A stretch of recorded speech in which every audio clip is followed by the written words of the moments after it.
condição. Mas eu ainda vejo, viu, Ricardo, assim, o turismo como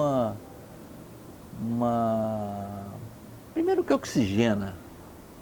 A gente vê na Europa isso, eu vejo muito Portugal, a transformação que o país teve, fusão dessa oxigenação.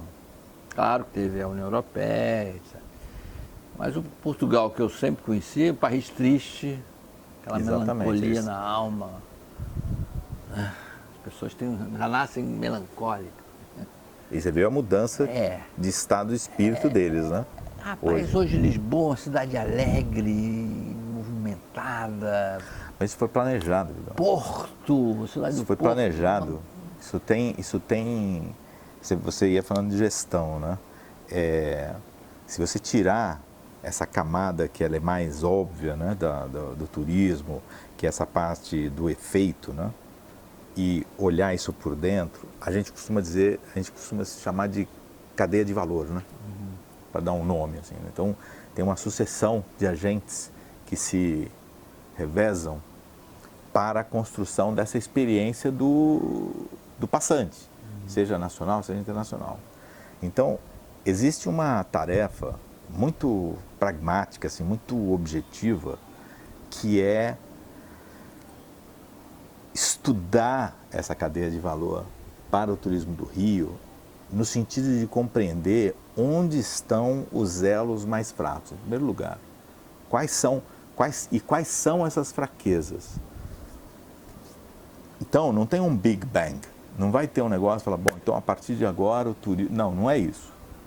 Você precisa olhar de maneira metodologicamente apoiada, você precisa olhar essa cadeia de construção do valor, da experiência do turista, para poder propor à entidade de classe, aos líderes daquele segmento, quais são as questões que vão, no curto, no médio e no longo prazo, gerarem impacto para o negócio deles. Aí sim a gente está falando de EBITDA, estamos falando de dinheiro, estamos falando de resultado no final do dia. E só aí. Então, não há que se falar no bendito lista de eventos, porque isso é trazer eventualmente um grande problema. Em algum momento isso vai dar problema, porque você não tem infraestrutura suficiente. É como se a gente estivesse fazendo um teste para saber até onde a gente aguenta, né? E não é um teste sadio para uma cidade. E o que um estudo desse vai mostrando? Ele vai mostrando por patamares quais são os avanços, porque você estuda essa cadeia indireta e direta, né?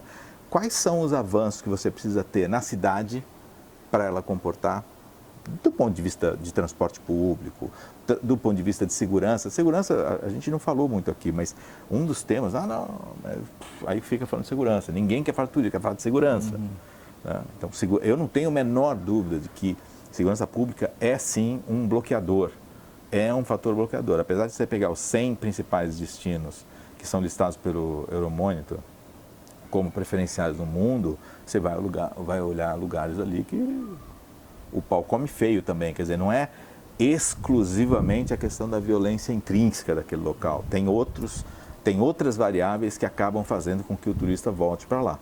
Tem alguma garantia, alguma coisa que então precisa ser estudado melhor. Então, existe técnica, vamos dizer, e que não é miraculosa. Você não vai botar um pozinho de pilim-pim-pim e a coisa vai mudar, mas você tem objetivamente ações que podem começar a empurrar o sistema de maneira a ele começar a desenvolver gente, que para mim é a mola central dessa história, e fixar a gente no interesse disso, porque sujam menos, desordenam menos na medida em que é meu. E esse é um problema muito sério no Rio. As coisas não são nossas. Então, essa pesquisa já saiu. Por que você jogou esse papel? Porque eu tenho um cara que vê, eu pago para ele limpar, então eu jogo. Quer dizer, na medida em que o estar limpo, o estar seguro, ele compromete ou beneficia o meu negócio, eu começo a criar uma lógica de autoproteção do sistema, né?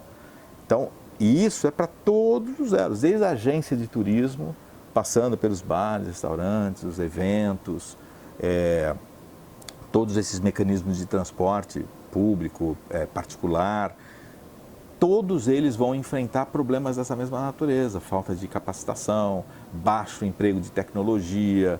Então você tem muitos elementos para serem trabalhados que podem dar efeitos de curto prazo e de médio prazo e que vão, na verdade, criando uma noção a respeito do setor diferente da que a gente tem hoje, que é fragmentada, desarticulada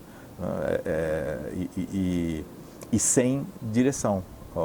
A direção, nesse caso, é você se estabelecer, de fato, como uma potência de turismo no Brasil e que vai ser, consequentemente, uma potência de turismo mundial. A gente fez, nós éramos da lista dos 100.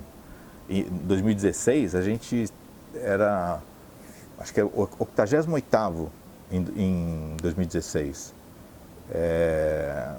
Em 2017, a gente caiu para 92º, se eu não me engano. E agora a gente caiu para 101º, saímos da lista. 100, né? Então, nós estamos... Porque não tem essa visão integrada. E essa visão integrada, eu não posso esperar do hotel, ou eu não posso esperar do restaurante, eu não posso esperar da prefeitura, eu não posso esperar de um peer desse isoladamente. O pessoal fala muito do câmbio, o câmbio mexe com isso, mas nem o câmbio hoje é um fator de estima, ao contrário, né? Exatamente. E outra, ele tem essa característica. É melhor se fundiar em princípios mais sólidos, né, vamos dizer assim, e que eu controlo mais, né?